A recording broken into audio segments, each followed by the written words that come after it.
रामू, ये ले तेरी इस महीने की सैलरी।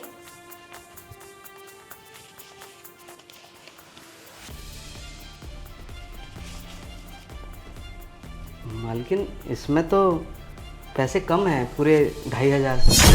अच्छा, तुझे ये पैसे कम लग रहे हैं? तूने पता है इस महीने कितनी छुट्टियां की हैं और कितनी बार तू घर जल्दी भी चला गया है। मैं तो तुझसे कुछ नहीं कहती, लेकिन मैं नोटिस सब करती हूँ। और घर का काम भी ना तू अधूरा छोड़ के जाता है, जो मुझे करना पड़ता है। तुझे वैसे ही पता है मेरे सर में कितना दर्द होता है, मैं काम करके वैसे ही थक जाती हूँ और तेरा बचा कुछ काम भी मुझे ही करना पड़ता है। और कह रहा है 2500 रुपये कम है।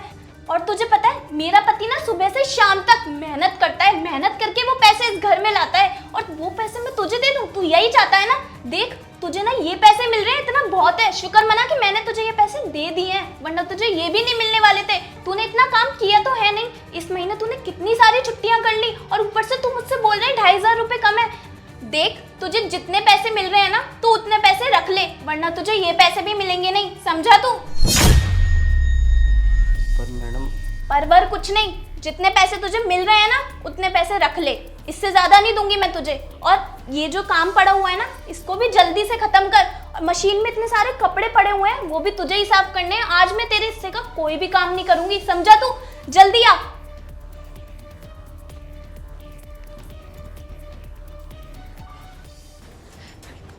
पापा जी, अगर आपका काम खत्म हो गया हो तो चल के नाश्ता कर लीजिए।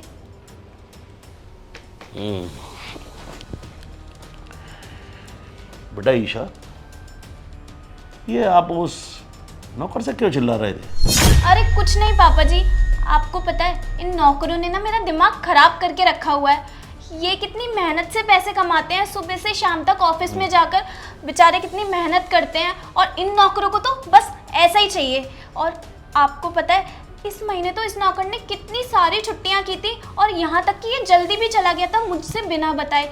इसका जो भी बचा हुआ काम होता है ना, वो सब मुझे ही करना पड़ता है। कभी किसी के बहाने बना देता है कि मेरी पत्नी की तबीयत खराब है, मेरा ये हो रहा है।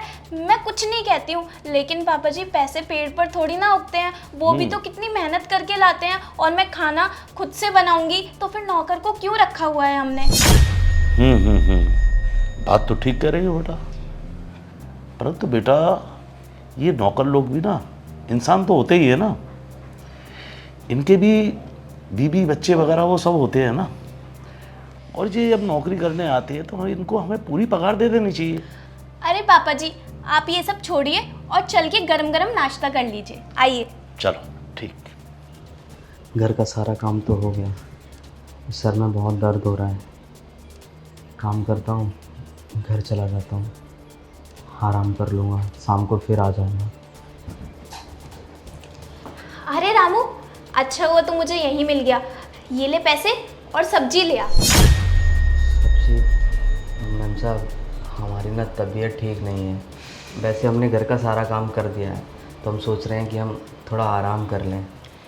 रामू, तेरे कितने नाटक होते हैं, मुझे समझ ही नहीं आता। ये लो, एक और नाटक फिर शुरू हो गया कि तबीयत खराब है, सर में दर्द हो रहा है।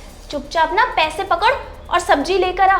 धर्मशाला नहीं है ये कि तू यहाँ पे आराम करेगा। और तुझे ना पैसे इसी बात के मिलते हैं कि तू घर का काम कर सके। किचन का काम तो खत्म हो गया, लेकिन सब्जी क्या मैं लेके आऊंगी? इतनी तेज धूप में मैं जाऊंगी घर से बाहर निकल के तेरे होते हुए? चुपचाप ये पैसे पकड़ और जाके सब्जी लेके आ। पकड़ इसको। बड़ा आया सर में दर्द वाला।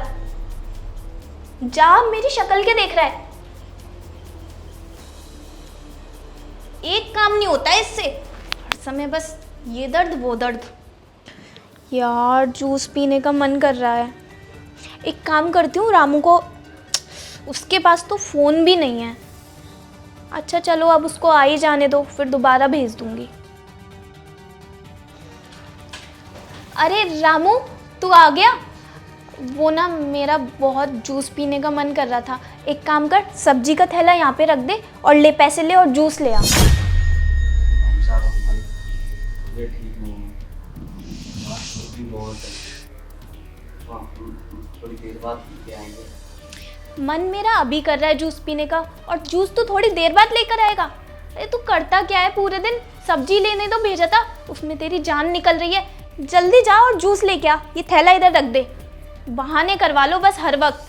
तो साहब, आप मैं स्कूटी की चाबी दे दो, स्कूटी से जाके ले आते हैं। अच्छा तो लाट साहब आप स्कूटी से जाएंगे, स्कूटी चाहिए इनको। क्यों, तेरे पैर में जंग लग गई है क्या? चुपचाप पैरों से चलकर जा और जूस लेके आ। ये ले पैसे पकड़, और रास्ते में ना कहीं और मत चला जाइयो, इन पैसों को खर्च कर दे। चुपचाप से जा और जूस लेके आ मेरे लिए। ये थैला इधर दे, जल्दी आइयो।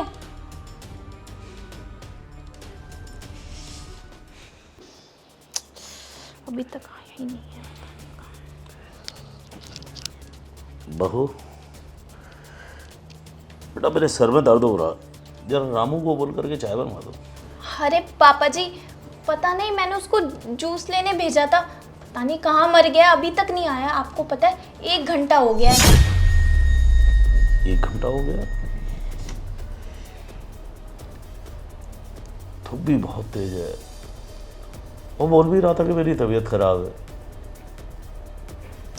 अरे नहीं नहीं पापा जी, तबीयत वबीयत कुछ ख़राब नहीं होती इन लोगों की, ये तो बस ऐसे ही ड्रामा करते हैं। छुट्टी जो चाहिए होती है इन लोगों को।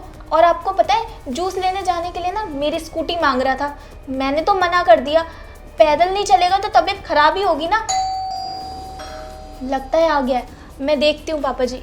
तुम बैठो बेटा, मैं देखता हूँ।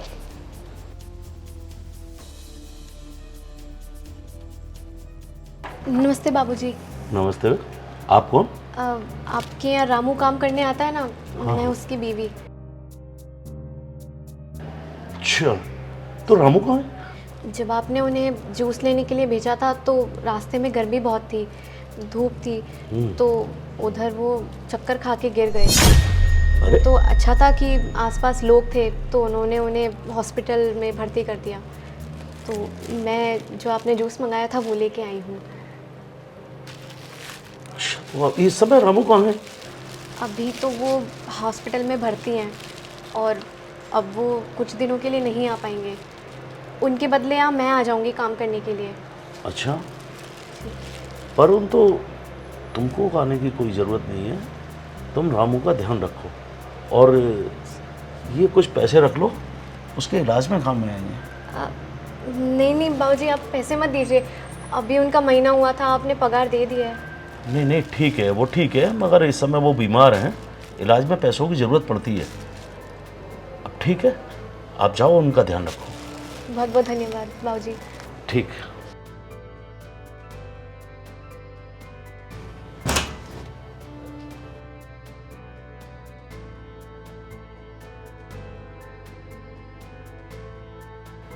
बैठो।